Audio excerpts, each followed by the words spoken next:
ఇచ్చారని సందర్భంగా ఏడిట్లో దేశంలో ఏడ్చినాయి మన ఎంపీ గారికి తెలుసు.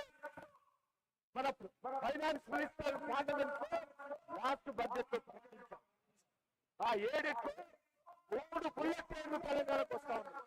ఒక ట్రైను మరి బెంగళూరుకు 2 గంటల వెళ్తాం. ట్రైన్లో కూర్చుంటే ఫ్లైట్ అవసరం లేదు, ఎయిర్పోర్ట్కి వెళ్ళాల్సిన అవసరం లేదు.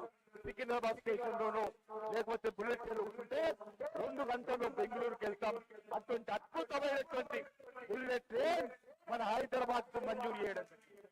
అంతేకాదు 2 గంటల 55 నిమిషాల్లో 2 గంటల 55 నిమిషాల్లో మన చెన్నైకి వెళ్ళేటండి మరి బుల్లెట్ ట్రైన్ మన హైదరాబాద్ నుంచి ప్రారంభం కాబోతుంది. 2 గంటల 55 నిమిషాల్లో చేస్తాం. అంతేకాదు మరొక బుల్లెట్ ట్రైన్ 1 గంట 55 నిమిషాలు హైదరాబాద్ నుంచి పూణేకి వస్తుంది. హైదరాబాద్ నుంచి పూణే బాంబే కనెక్టివిటీ ఉంటుంది. చెన్నైకి వెళ్ళేటండి బుల్లెట్ ట్రైన్ మన విజయవాడలో అమరావతిలో ఆంధ్రప్రదేశ్ కూడా కనెక్టివిటీ చేసే విధంగా బుల్లెట్ ట్రైన్ వస్తా ఉంటుంది. మొత్తము 5 లక్షల కోట్ల రూపాయలు ఈ యొక్క బుల్లెట్ ట్రైన్ల ద్వారా మన తెలంగాణలో అభివృద్ధి జరగబోతాం.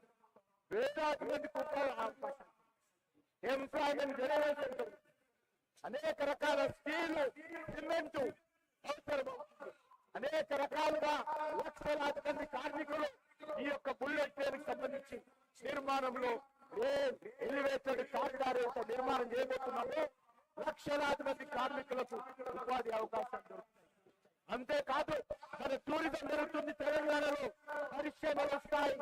అనేక రకాల హౌసింగ్ స్కీమ్ తెలంగాణ అభివృద్ధిలో ఈ 3 బుల్లెట్ ట్రైన్లు ఒక గేమ్ చేంజర్ గా తెలంగాణ అభివృద్ధిలో నరేంద్ర మోడీ గారి నేతృత్వంలో జరగబోతుంది అనే విషయాన్ని సందర్భంగా పనిచేస్తుంది.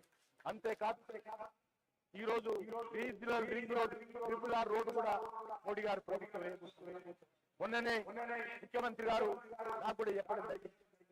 తప్పకుండా RRR రోడ్డుకు సంబంధించినటువంటి పనులు వేగవంతంగా ముందుకెళ్లే విధంగా చర్యలు తీసుకుంటున్నాము.